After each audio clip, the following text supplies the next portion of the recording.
Hi guys! So welcome to another vlog. So ang tagal bago ako nakapag-post ulit. Actually yung video na to last September, first week of September pa. So we're on our way para mag-pamper day at saka daytime ni Dodong at ni Inday. So ngayon pupunta tayo sa pinupuntahan namin lagi for massage sa Palm Ohana. Dito lang, malapit lang siya sa amin. Saglit lang yung biyahe, like around less than 20 minutes nandun na tayo.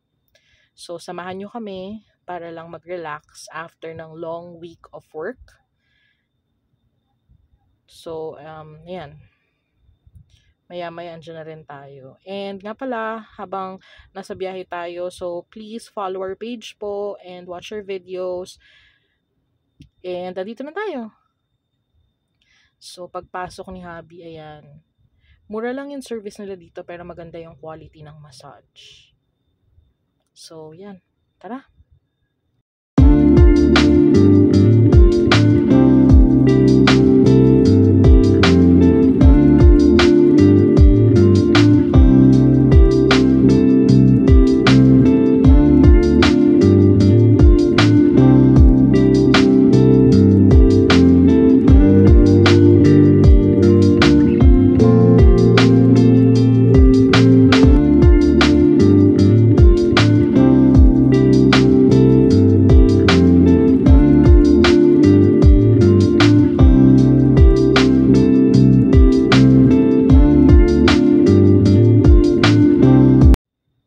So, relaxing. So, hindi na namin nakuhanan nung nag-massage kami tsaka nung natapos. Pero dito, papunta na kami doon sa kakainan namin for early dinner, late lunch.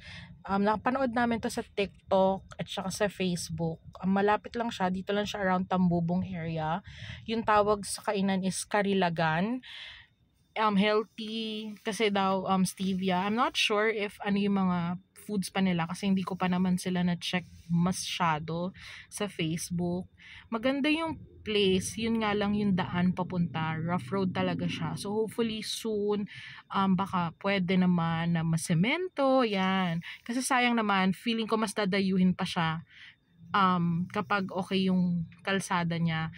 Hindi ko sure if merong pumapasok dito na public vehicle kasi wala akong masyadong nakita na tricycle or jeep, so hindi ko sigurado yun, pero malapit lang naman din siya sa amin. So let's see kung masarap yung pagkain.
And we're here sa Kariligan Stevia Farm.